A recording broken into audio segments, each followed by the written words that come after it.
මේ හවස 6ට මේ වැර කවුව තියෙන්නේ. ඊට සාමාන්‍ය වෙනකොට 7ක් පව් වෙනවා හොඳටම එළිය තියෙනවා. මේ දවස්වල 4ට 3:00ට විතර වගේ එළියක් තමයි මෙහි තාම තියෙන්නේ. හොඳටම සරයි.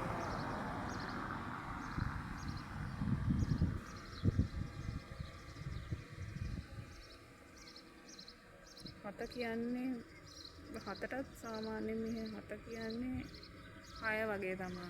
6ටත් නෙමෙයි. ඊටත් වැඩි එළිය තියෙනවා 7 කිව්වත්.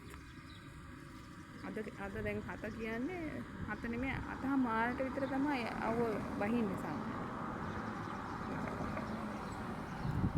මේ ඉන්ටර්නැෂනල් සිටි ඒරියා.